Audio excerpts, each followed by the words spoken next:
So last time we reached the end of that development section, and I indicated this is going to be the beginning of the recapitulation. So for the recapitulation, we're really looking for restatements of the original themes that we had. This one here straight away is a modified version of that first theme. So before we just had the 4 crotchets, we've got an extra note in this one to give us a little bit of variation. That's something that continues in terms of passing notes. So here, for example, we've got all these additional passing notes, accented passing notes being added into that theme. So it can be really useful if you've highlighted the themes in the beginning to compare with what the theme is like now. Not only the theme itself, but what's happening around that theme as well. So just for an example, right back in the beginning when we first had the first theme, the strings weren't doing anything. Now they're active, they're filling in harmony notes on the B flat and the F in these 2 bars. And the piano part is a little bit more sparse here in the right hand. But the left hand still has, again, those chord notes, but they're lower than what they were before. So being able to identify similarities and differences between the exposition and the recapitulation is quite helpful. So of course that's only just those 2 bars, but we are going to continue in that same way. We're also continuing in the B flat key, as I mentioned, so we've got a lot of chord notes here, and again we're seeing the importance of the subdominant coming along later.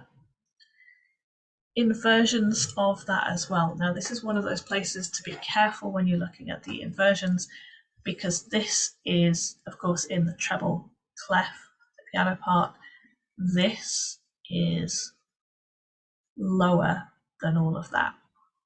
So we've got inversions coming up here. We've got the root position, first inversion, and second inversion as it ascends in the cello part. So as we go through this section, this theme does seem different from how it was in the beginning, but we've still got that trill fragment coming through in both the piano and the violin. We've got bridging sections between where, for example, the cello does something on its own, the violin does something on its own. They get their chances to show off a little bit. So in here we've got an unusual chord, or it's not too unusual, but remember we're still in the treble clef, so we want to look at it from the A point of view here. We've got A, C, E flat, and G. So this is the 7th of B flat. If we look at the A, C, E flat, and then we've got the G on the top. E flat to G, of course, is a major third, so it's not a fully diminished 7th, but we could say it's a half diminished 7th. So the rest of the chords leading up to there should be fairly straightforward to identify. And indeed, as we follow on from there as well, some of them look quite busy, but notice that it's just an inversion. So you've got the F, A, C, E flat here. This is a dominant 7th in first inversion. Notice as well where we change back to bass clef here. So this is really set up as conversation between the strings and the piano. We have this developed section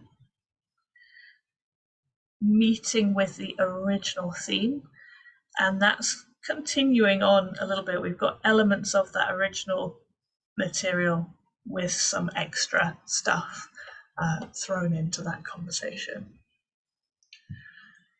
This is going to bridge us into the second theme. The bridge section really comes in 209 here. And we've definitely got a sense of hemiola again here, or a sense of 3 against 2 when we look at these rhythms. Now this is not so easy to see when you first look at it, but notice that these are triplets in the treble clef section. So we've got a 3 against 2 rhythm going on in here. And we've also got these seventh leaps again. What we said before was quite buoyant, leaping up by a seventh and then resolving it each time.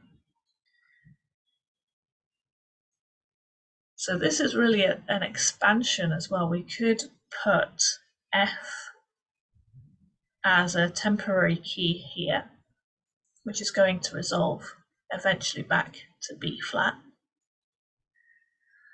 So notice within those, it's really that E natural that gives away when we're having a little F dominant key section, going back to the B flat. So some people have said that that looks like an expanded cadence, for example, from the F to the B flat. It definitely could be. We're sitting in that key for a little bit longer and then developing our way back to B flat. So the theme 2 entry still hasn't come. We're still in this bridging section. We're really relying on these triplets for the momentum.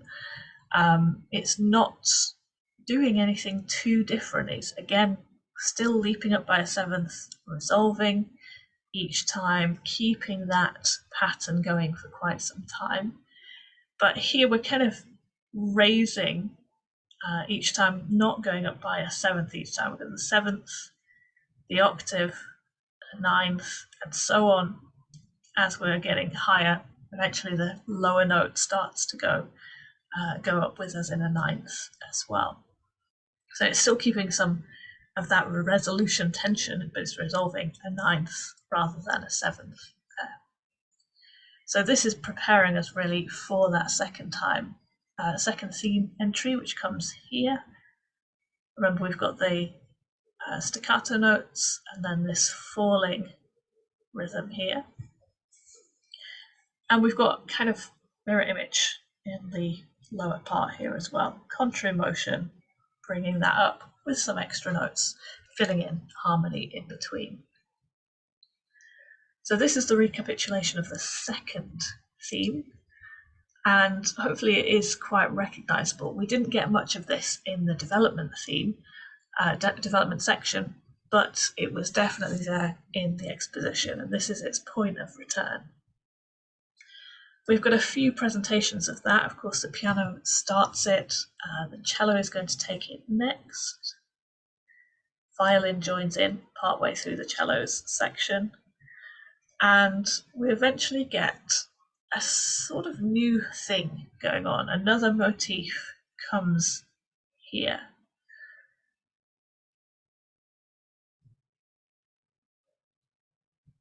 With the strings playing in octaves. So this is going to give us a bit of new material as we move through here. So we've just restated the second theme, brought something different along with it. And we're going to play with those themes for a little while until we get to these scale sections. So we're having that descending and ascending pattern dialogue between the strings. They start off from very different points. That here, for example, the violin is ending very, very high, and the cello is beginning a lot lower than that and going in the opposite direction. So we've got kind of leaps off in the, or rather scales off in opposite directions here. This is really spotted in the harmony. For the most part, we've got dominants and tonics. Oops, in here. This one is a bit of a strange chord. This is kind of a passing chord in between where they actually switch over, but the violin is coming down to land whenever the cello starts to play on a pretty strong chord. And notice as well, this is not the bass clef, this is the tenor clef here.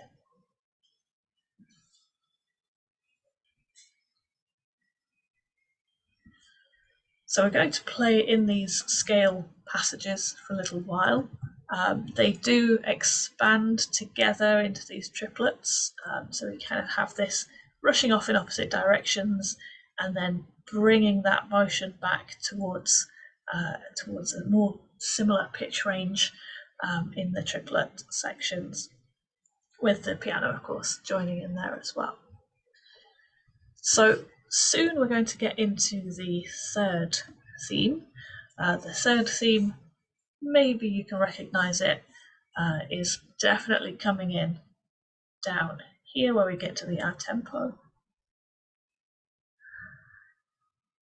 And it's, again, bringing in that dialogue. There's a little bit more going on compared to the original in the exposition, but it's recognizable. It's the same type of theme, it's the same rhythm. We don't have any triplets yet, but we do have that coming along here a little bit later.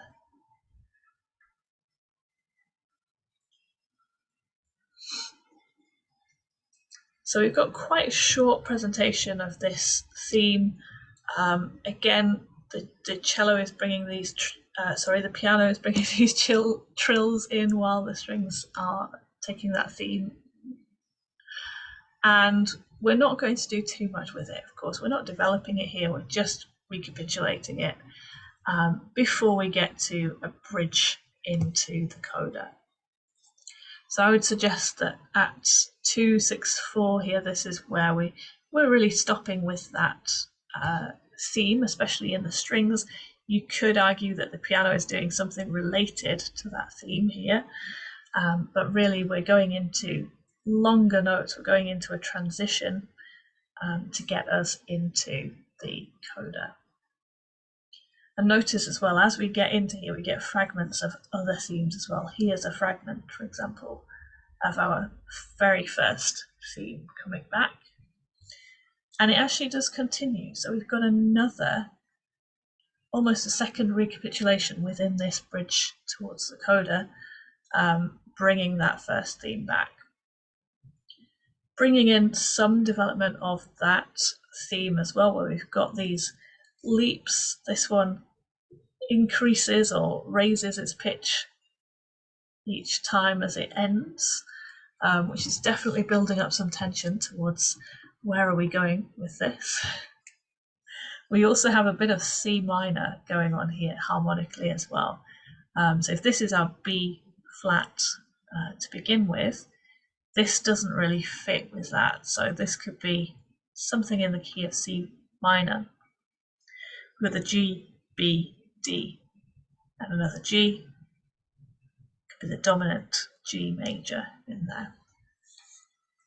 And of course we've got the F in the violin part as well, so go ahead and put a 7 on that one. So that actually does fit with what we resolved to here. We've got C, E, G, C major, C minor, C, E flat, G, and then that same thing repeats here.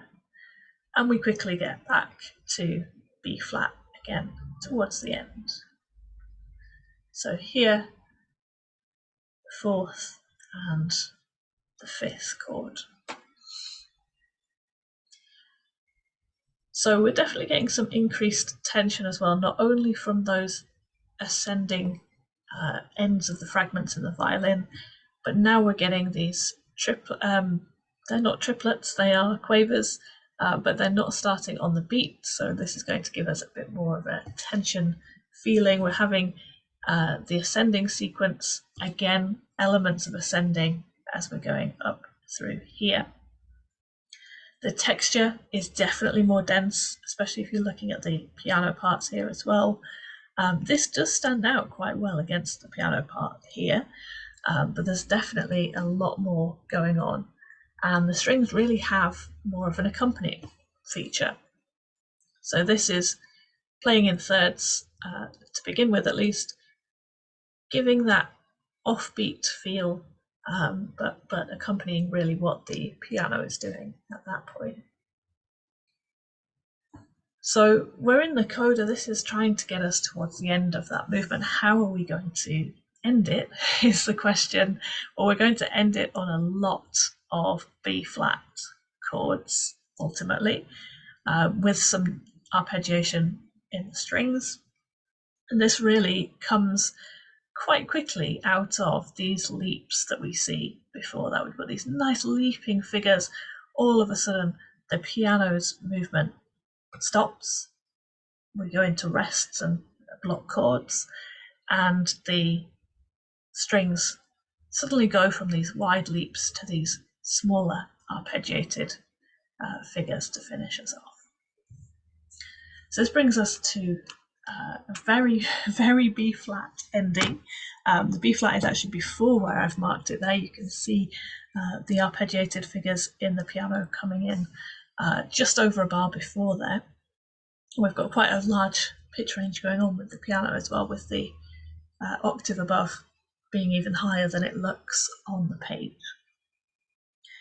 So this is going to bring us to the end of this movement. I know that some of this has possibly been quite quick, so do feel free to post questions on any of the sections with the first movement. But of course, the next video is going to move into the second movement. So if you've got questions ahead of the second movement, feel free to post those as well.